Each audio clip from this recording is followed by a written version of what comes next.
is Where We Live on Connecticut Public Radio. I'm Lucy Nalpathanchel. Hurricane Ida is behind us, but not before it dumped 3 to 8 inches of rain on Connecticut, leading to flooding, property damage, and some deaths. And before Ida, there was Henri, after an already soaking July and August. The National Weather Service says this summer is the third wettest on record. Today, Where We Live, what can the state do to prepare for more extreme storms? Coming up, we'll hear from Save the Sound, an environmental advocacy group working to make our shoreline more resilient. First, we wanted to talk to someone who's been impacted firsthand by this summer's weather.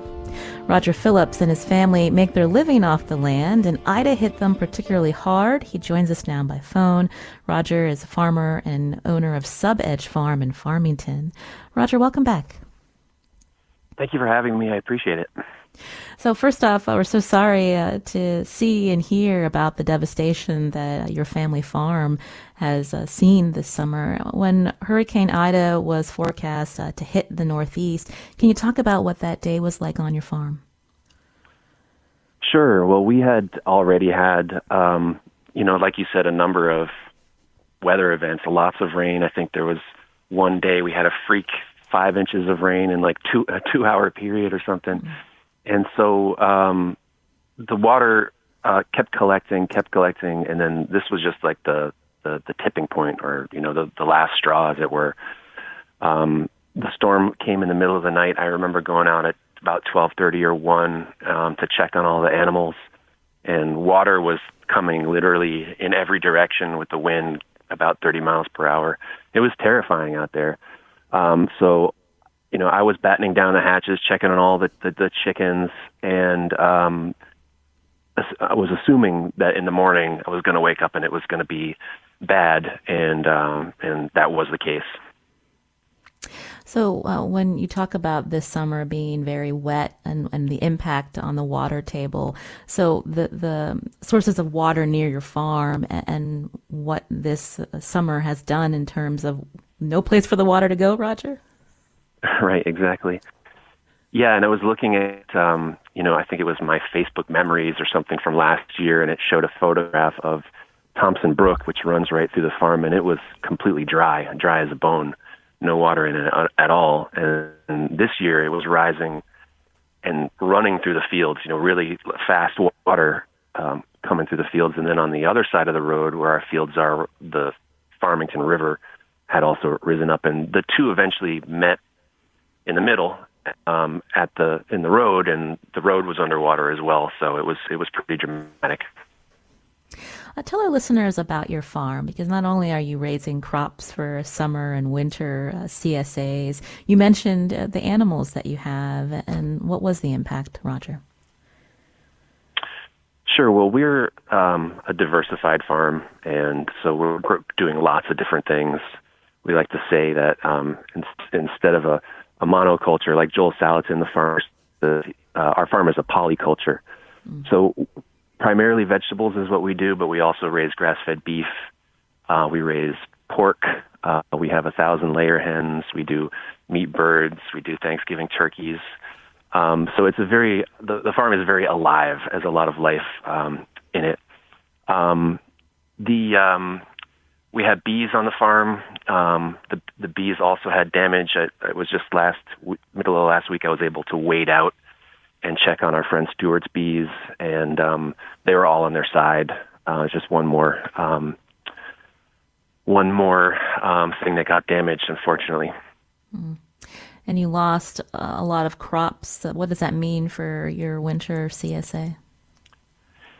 Well, I remember that morning. It was a harvest morning, and so I was handing out the harvest list to our harvest crew, which is about 7 crew members. And somebody said, "Oh, I don't know, Raj, that field's underwater." I said, "No, that can't be. That's never been underwater." So I went to check on it, and indeed, it was underwater. I said, "Okay, hold on, guys. I'll check on the lower field." Went down there, and that was literally like a lake. It was six feet underwater. So that field was about 10 acres of winter squash and pumpkins, mixed vegetables. And then our north field was our fall brassica plantings and all the sort of crops that we'd be growing for Thanksgiving time and into winter, where we kind of squirrel away our winter crops and dole them out during the winter season. And all of that got pretty much just washed away. So it was a punch in the gut. I came to Isabel and my wife Isabel, and I said, who's my co-farmer? I said, this is it. It's game over. So it was shocking for us. You mentioned a game over in terms of this season, and so can you talk about the planning that you're doing now, and how has the community responded, Roger, to the losses that you've seen? Well, for planning now, it's kind of like you get one shot at a lot of these crops per year, and I usually say, well, if you make a mistake or you have a crop failure, you can't just suddenly fix it. It takes an entire season, a year of planning and preparation to grow most of these crops that we're growing. So it's planning now is more for next year and sort of figuring out what the danger areas are of potential flooding again, and maybe coming up with a new layout and opening up some new fields that did stay dry for vegetable production.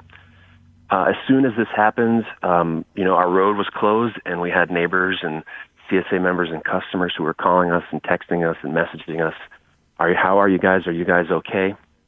And one of the feedback that we got a lot was, how can we help? How can we help? How can we help? And it was just overwhelming, the number of people who hold this farm to be a special place for them and wanted to help. So people said, let's start a GoFundMe, which we did. And I think within 24 hours, we had met the goal for the GoFundMe, which was mostly for us to make sure we had enough cash flow to be able to cover our operating expenses for the next few months. We wanted to be sure that we could pay our harvest crew that doesn't have much to harvest anymore, and keep them on through the end of the season where they would normally be working.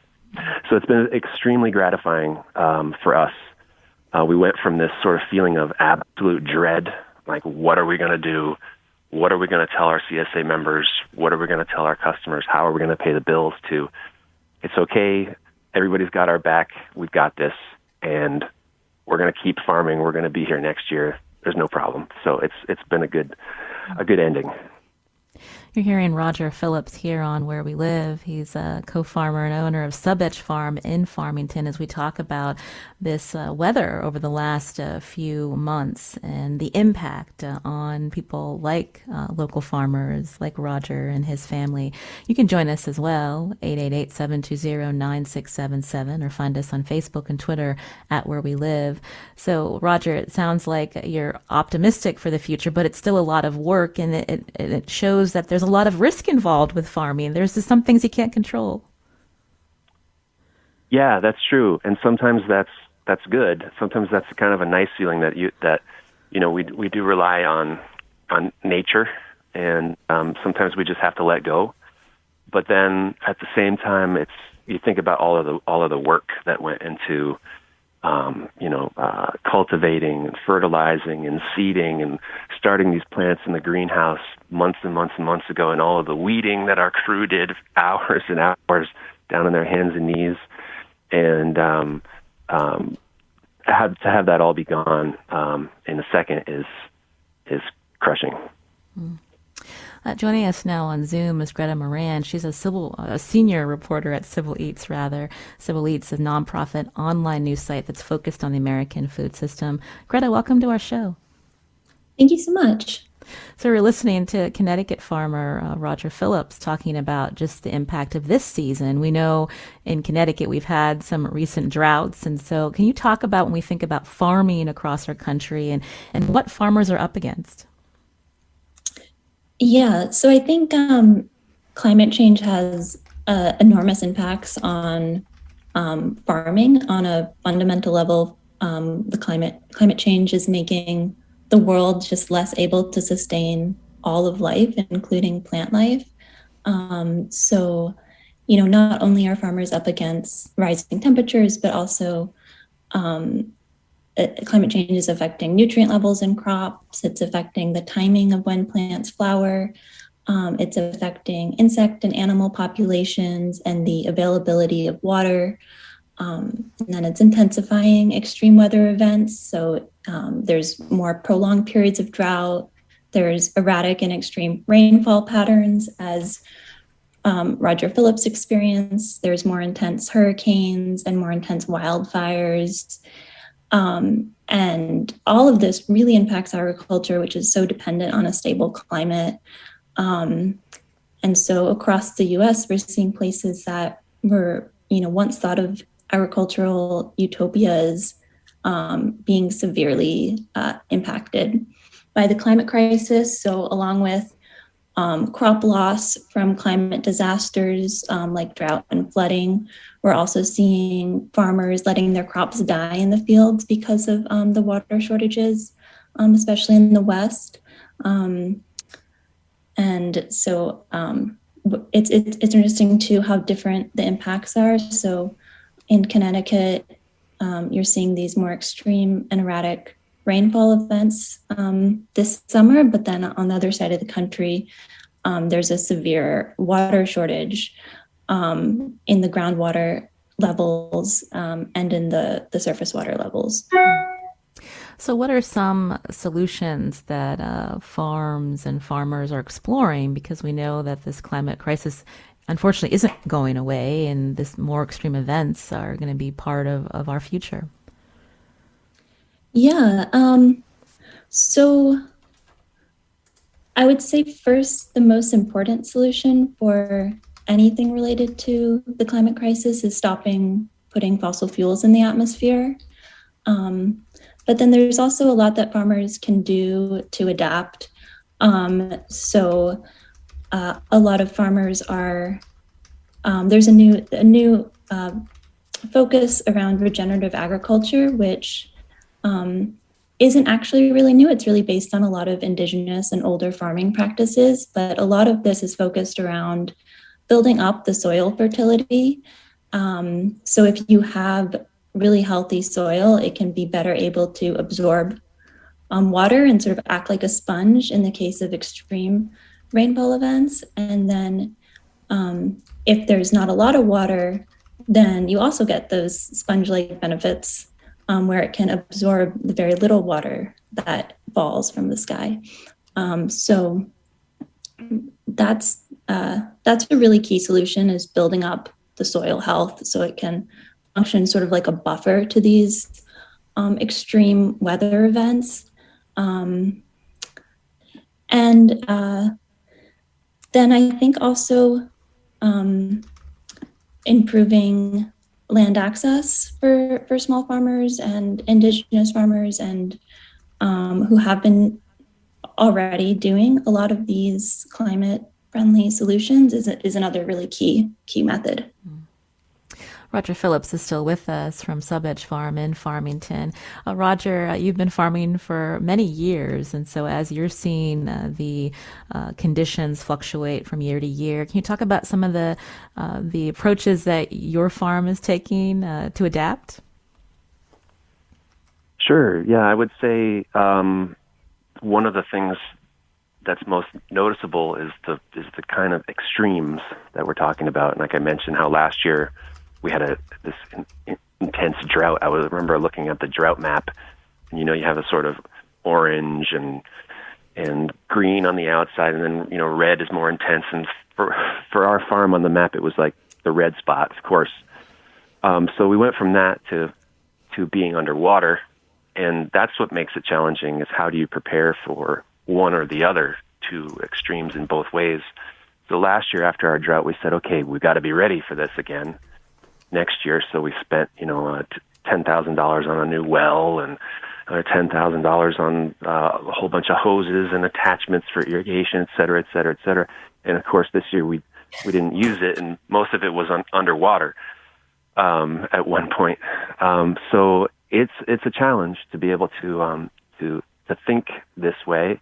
We're really looking at, like I said before, sort of remapping the farm and figuring out where this water is coming from, where are the safer areas.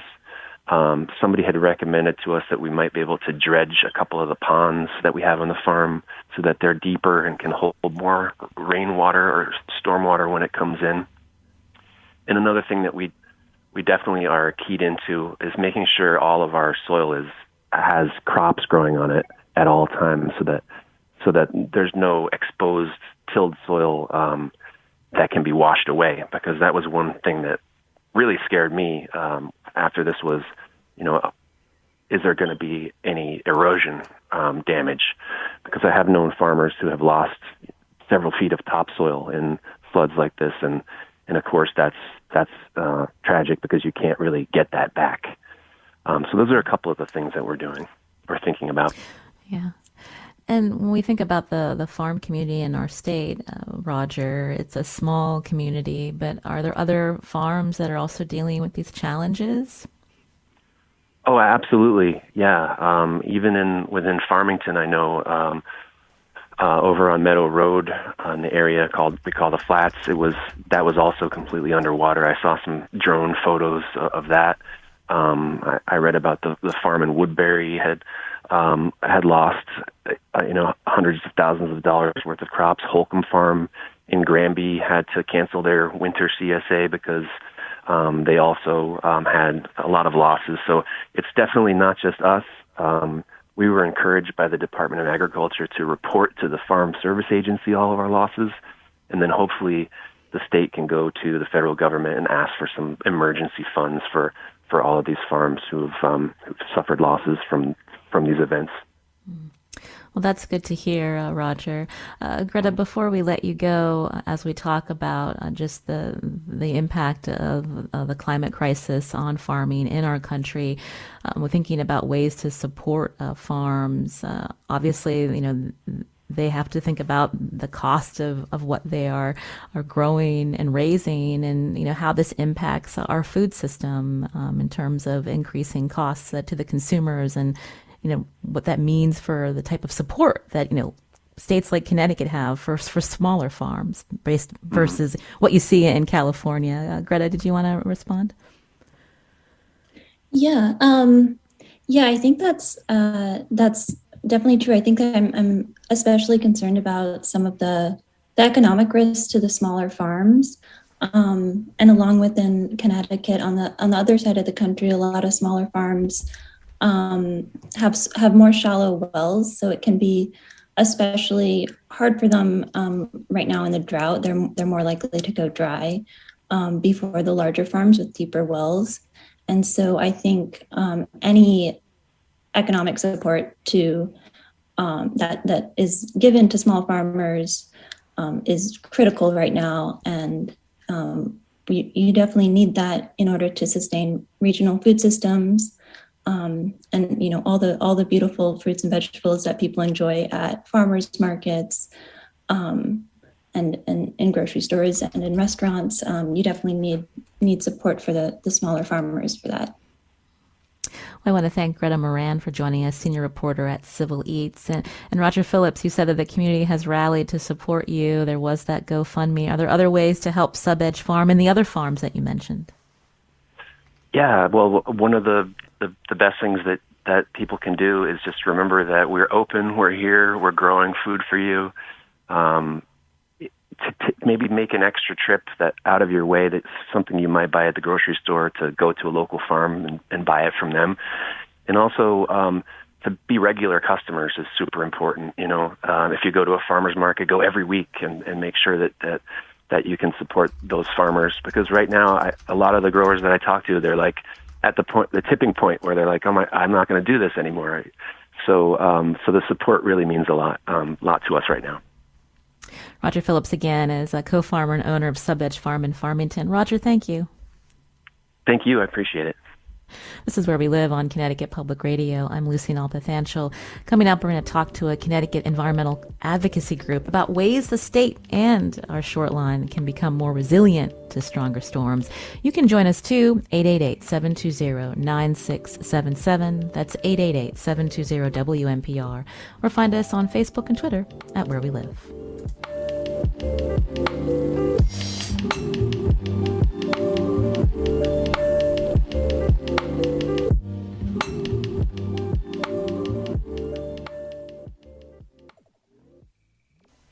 This is is Where We Live on Connecticut Public Radio. I'm Lucy Nalpathanchel. Scientists say New Englanders should expect more extreme weather in the future due to climate change. So what can Connecticut do to prepare for an increasing number of stronger storms? How has this summer's storms impacted your home, your community? You can join us, 888-720-9677.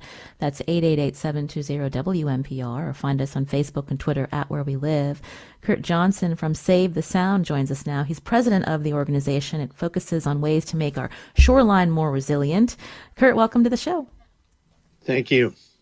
Now, we've all lived through Superstorm Sandy, Hurricane Irene, and when we hear talk about climate resiliency, tell us about the efforts that we've seen in the last decade and the work that still needs to be done, Curt. Yeah, I'm going to focus a fair amount, Lucy, on our inland flooding problems. You know, you mentioned Ida and Henry. We heard from Roger. And this has been the summer of extreme deluges. And that is what our scientists are predicting that we are telling us we already are experiencing much more in New England. And we can anticipate experiencing more. So one of the things that we did with the DEEP, and I commend the current DEP and past for working with towns to pass a set of rules to create more sponges, more rain gardens, to require that downtown areas and urbanized neighborhoods, which we have many, many, many of in our towns and cities, that 121 of our towns and cities have to start building these rain garden sponges to absorb floodwaters and polluted stormwater, because the water that runs off our streets and runs off our parking lots is filled with everything from dog poop to oils and greases and all kinds of bacteria. So it's a combination program to create sponges to absorb floodwater and clean up pollution. And that program is in existence. And now towns need to submit their plans. And what we're concerned about, Lucy, is that many, many, many of those 121 towns have not kept up with the requirement and have not yet submitted plans to create these sponges. So Save the Sound is very concerned about that. We're pleased that the regulation exists, and we need to make sure that we create those kinds of sponges, hundreds of them around the state, to do exactly what Greta was talking about, create sponges to absorb excess flood water and also the polluted stormwater. When you talk about polluted stormwater, so because of our aging wastewater infrastructure, as you mentioned, the Clean Water Fund, how important is that to helping with these upgrades and what's being seen? It's very important. I'm pleased that the legislature had the wisdom to pass a few more $1 million this year to assist with sanitary sewer upgrades. Of course, stormwater is in almost all our towns a separate system. It's the drains you see in the street where the water from the street goes down into these drains, and those drains then have pipes that whoosh it right out into the rivers. So they often are a interconnected problem, because too much stormwater will cause, groundwater or will cause our water system to rise, as Roger experienced, and that can overwhelm our sanitary system. So they are interlocking systems many times during storm events. So we have to, again, tighten up those pipes. There's more money to do that available to towns. We need to provide dollars for the towns to help build these sponges that we are talking about, these rain garden sponges. And I'm pleased that the legislature passed $25 million to help with flood resiliency in the state this year.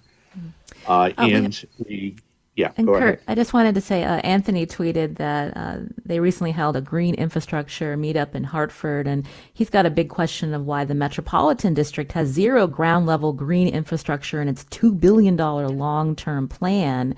The solutions, he says, must be holistic, not hiding the problem in hugely expensive contaminated stormwater tunnels. How do you respond to that? What can you tell us?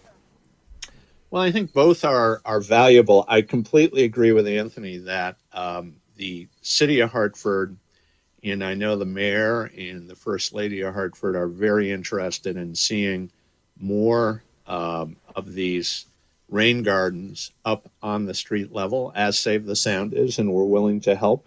The surrounding towns need to do the same. And I'll also say that the tunnel, while I agree is very expensive, it is basically the idea that you could capture and store a lot of storm water during a flood or during an extreme rain event, and then slowly bleed it and send it off into the sewage treatment plant to be treated.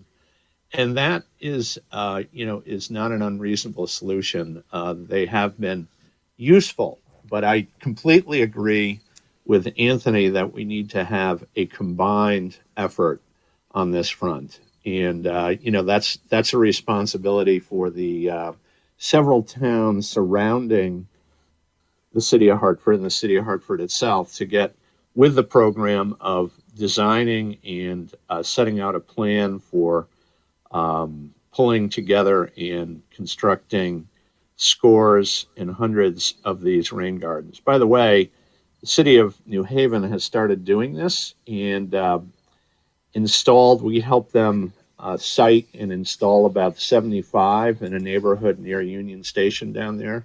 And during a extreme rain event, it was determined that, in fact, those rain gardens did help to lower the peak of the flood.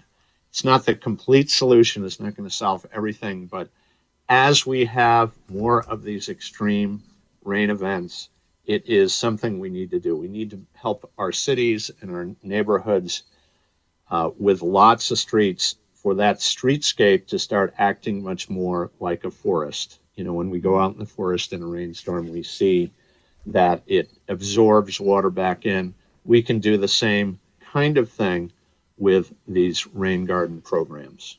I want to take some listener calls. You can join us too, 888-720-9677, as we talk about how Connecticut can become more resilient to this extreme weather that we've been seeing, more heavy rain, inland flooding, as Curt mentioned. Lorena's calling in from East Haven. Lorena, what did you want to share? Hi, good morning. Thank you so much, both of you, for taking my phone call. I'm an East Haven resident, and I'm really concerned about the Tweed Airport expansion that's coming right now. There's plans to expand the airport that include filling in wetlands, expanding pavement. And in East Haven, we have a Hemingway Avenue and Co Avenue that currently flood. Under Connecticut DOT, there's been grants to try to raise the ground, but it's not sufficient because we're all coexisting in a marshland, in a wetland that's flooding. Right now, the airport circle data shows that land is going to be flooded by the year 2050. But right now, the runway is the sea level is only about a meter down, so it's not. We're in the situation right now where flooding is happening in our neighborhoods, in our basements. We see it with our neighbors. But we see site plans and investor, dreams where our neighborhood and our quality of life is being hampered right now. And we have elected officials that are sitting on the sidelines quiet. And that Well, is Lorena, really, let me take Save the Sounds, Curt Johnson's response to what you raised. We've been hearing about this Tweed Airport expansion for some time, and her concerns about expanding pavement and the impact on wetlands. Curt, did you have anything that you wanted to share with us about this project?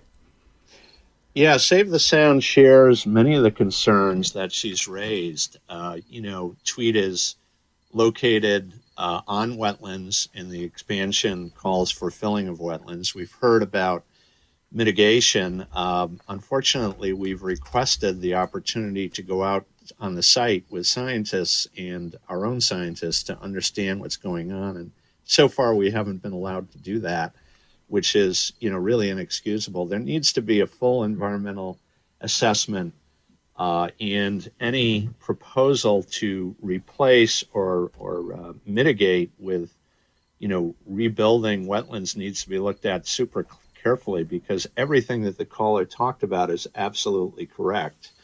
And, one needs to question whether it's not acceptable to have Bradley as our major single airport here in the state.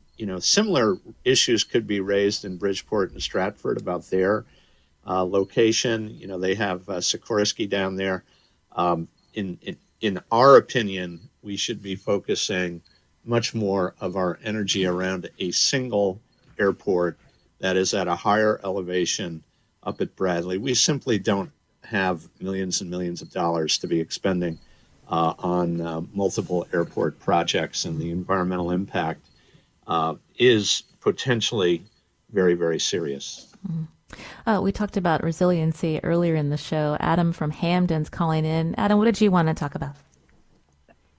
There are definitely, I just wanted to say thank you for taking my call. There are a lot of things sort of on the policy level, along the lines of what my fellow caller raised with the Tweed Airport, and things that, as a relative layperson, I don't fully understand. But I'm walking around in my house trying to find a place where I cannot, overhear the sounds of lawnmowers and leaf blowers and things like that. And I think that is one thing that as individual homeowners that we can think about as sort of changing lawn culture.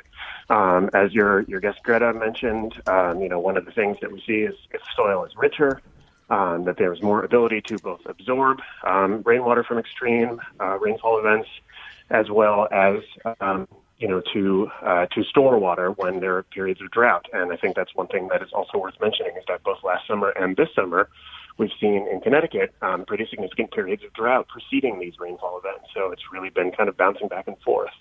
So I think that, if homeowners are able to make the choice to reduce the amount of lawn on their, on their property, reduce the amount of grass that they're growing and growing native plants or growing food for themselves, these are things that we'll see great ability just with the diversity of root types, in your property's ability to absorb water.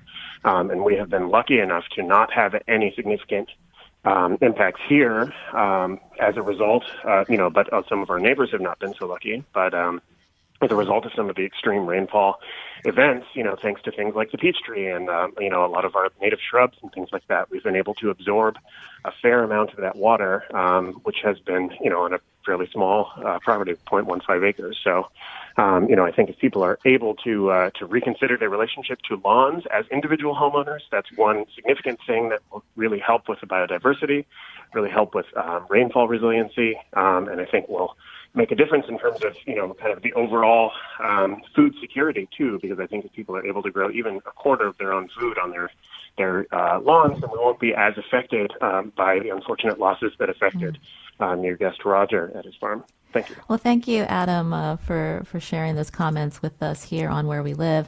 Curt Johnson from Save the Sound. I started the segment wanting to learn more about, how to make also our shorelines more resilient. On your website, you cite the stat that by 2050, Connecticut's coast can expect 20 inches of sea level rise. So can you talk about some of the efforts we've seen since the time of Superstorm Sandy and where more work needs to be done? Yeah, I can. I'll mention an important opportunity, which is somewhat similar to what the last caller just talked about, which is to work with nature, find nature-based solutions to building out our natural defenses along the coastline. And I'll give you two examples. One in New Haven, which we've been helping the city of New Haven with, which is the East Shore Park, has about 2/3 of a mile, which is not now accessible to regular people. It is so eroded that there's 3 to 5 feet of, eroded bank that it's too dangerous for kids to enjoy. There's no place to walk there.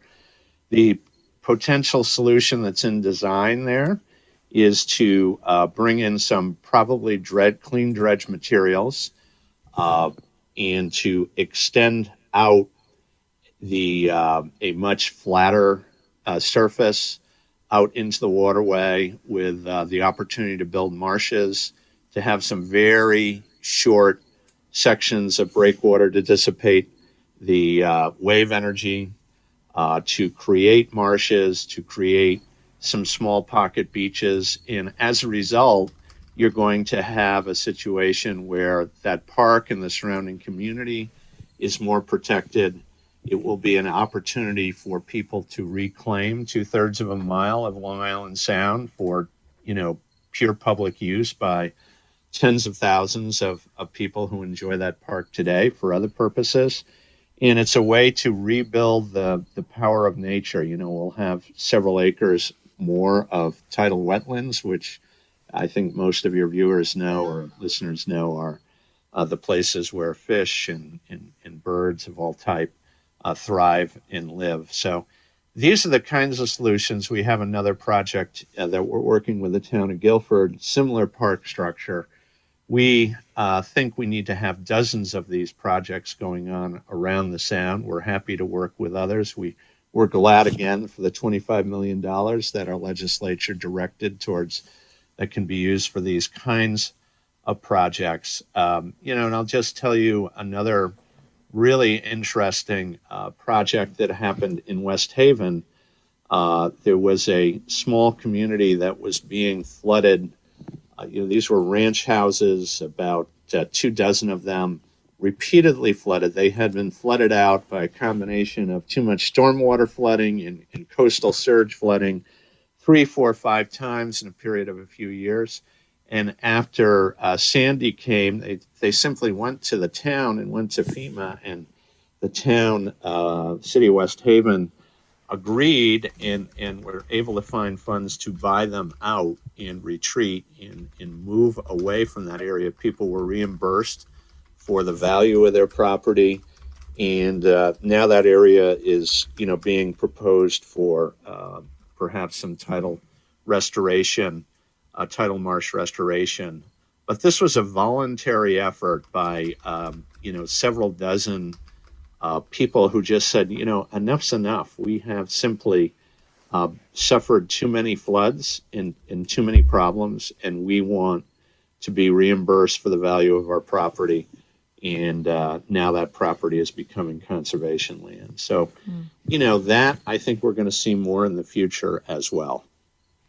It's good to talk about, ways that projects that people can get involved in, ways to design infrastructure to prepare for the climate, but at the same time, just getting back to, the root of the issue and ways to reduce emissions in our region. We saw the TCI proposal fail this last session. How does Save the Sound feel about any steps that can be taken the next legislative session? Are you feeling confident with the lawmakers at the Capitol? Well, we're feeling hopeful. This is the Transportation Climate Initiative.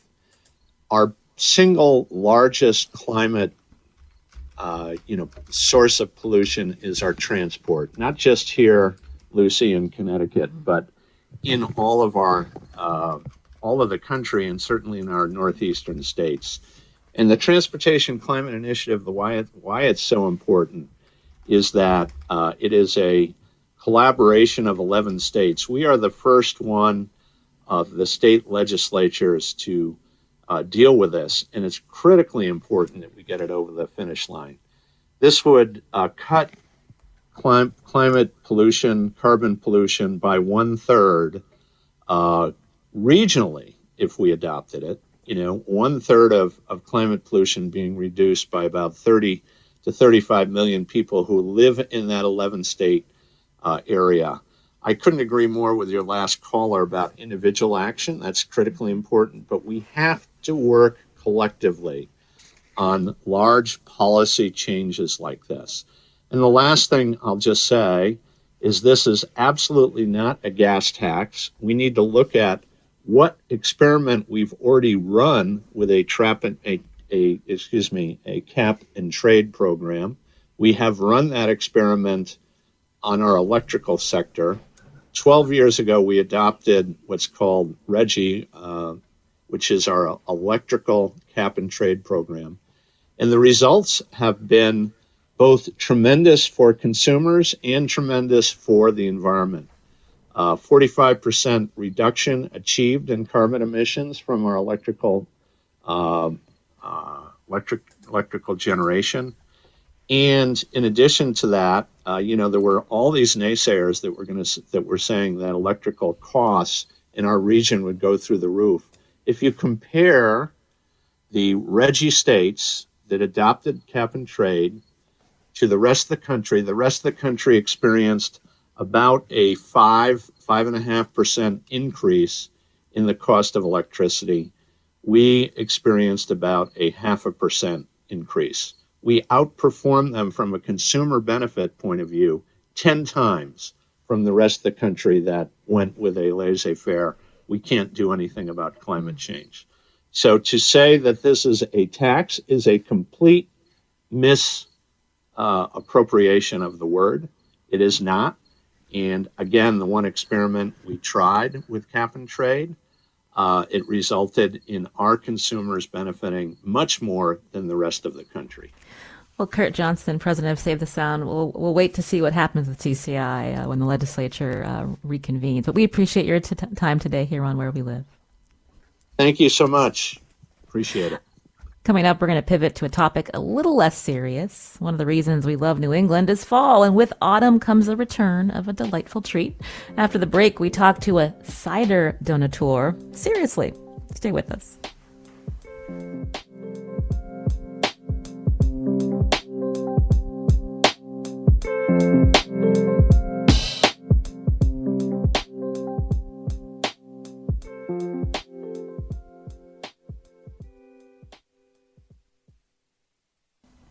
This is Where We Live on Connecticut Public Radio. I'm Lucy Nalpathanchel. Fall officially starts next week, and for some that means grabbing everything pumpkin spiced off the shelves.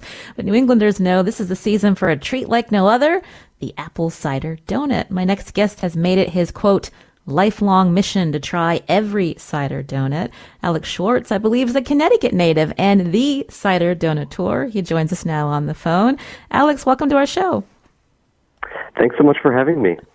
I chuckled when I saw your Instagram bio describing you as just a plaid-wearing autumn man documenting his lifelong mission to try every cider donut. So how did this all get started?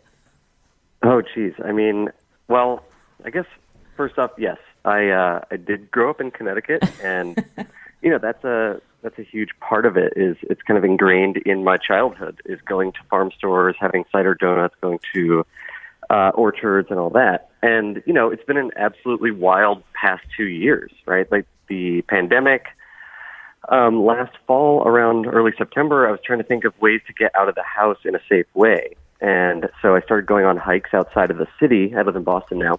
And, to kind of incentivize those hikes, I was trying to think, well, maybe I could stop by after I do some exercise and get a tasty cider donut treat. But there was no real resource where you could figure out, well, where are all the different locations? And if I am in a certain spot, can I just open a map? That's what I wanted. It's like, I just want to open a map and see what's the closest place to get one of these. So I felt like someone had to do it, and that was my calling. That's right. So you have a cider donut map looking around New England as a best farm stores, places to go for a perfect cider donut. So tell us what qualifies that would make you say this is a place to go to. This is the donut that you need in your life.